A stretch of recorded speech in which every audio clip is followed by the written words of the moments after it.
Hello mga kababayan ko sa buong mundo. Nasaan tayo ngayon? Magandang buhay po. Welcome sa aking reality vlog and this is Annaliza.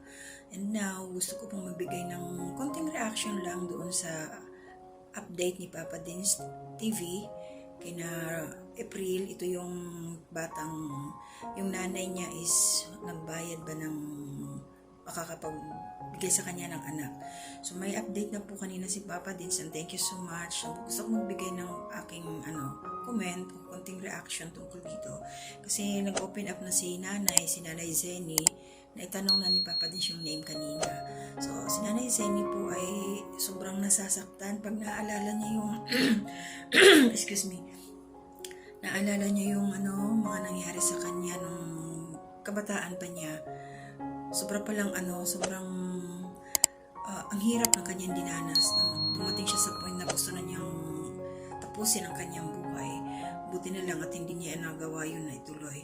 So ngayon, kanina nakita na rin po naipakita na yung isang kapatid ni April, half brother lang. So yun yung dito ko. Kaya ako biglang nag-update kasi nga itong batang ito, bali ang tatay nito is yun ang nagmulest siya naman kay April nung bata pa siya. Sobrang komplikado guys yung istorya ng buhay nila.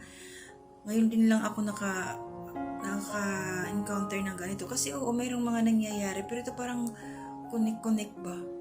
So ayun, yung batang yun, ang pangalan niya is si Adrian. Si Adrian, umiiyak din siya kasi nga yung ate niya hindi siya matanggap. Kasi pag nakikita daw siya, naalala niya yung nangyari, yung ginawa ng papa ng bata sa kanya. Sumiyak yung bata kasi minsan pag galit yung ate niya, pinatutulog siya sa labas ng bahay. Parang ang hirap din talaga ng sitwasyon. Pero naiintindihan ko rin yung side ni April kasi hindi talaga, ang hirap din talaga. So ang lang dito, matanggap yung nangyari kasi matagal na rin na. Saka hindi rin kasi nabigyan ng hustisya, diba? Dapat yung nakagawa ng kasalanan, ipakulong dapat para kahit papaano may nangyari man na may justice, di ba? So ang dito, mali na yung kasalanan ni Juan, magiging kasalanan din ni Pedro, di ba? Ganun ang kasabihan nun. Kung sino yung may kasalanan, siya lang ang dapat managot. So itong batang ito na half brother ni April, parang nadadamay sa puot ba? Pero alam ko maghihilom din yan. So kakausapin ni Papa Dins si April kasi kanina wala doon at pumunta doon sa school kung makakahabol pang pumasok kasi tutulungan nga siya na makatapos sa pag-aaral. Papasok na siya ng college, first year. So nung yung nangyari kanina, nung sa napanood ko, so medyo, kasi tayo pag nilalabas na yung kinikimkim natin na sama ng loob, di ba magaan yun?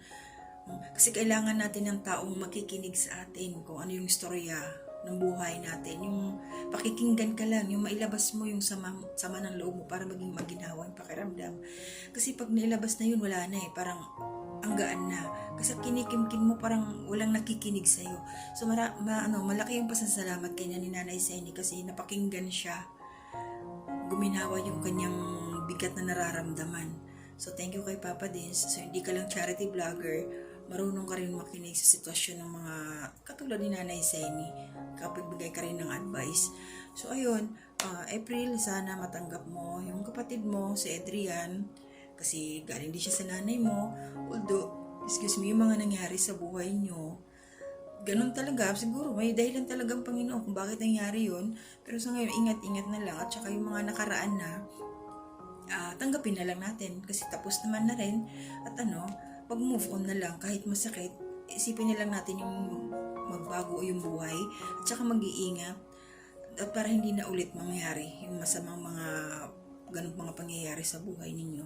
So sana April, huwag mong idamay si Adrian sa puot mo doon sa ginawa sa iyo ng tatay niya kasi wala rin naman kasalanan yung bata. Biktima din siya hindi naman niya ginusto yun. Galit nga rin daw yung bata doon sa papa niya, diba?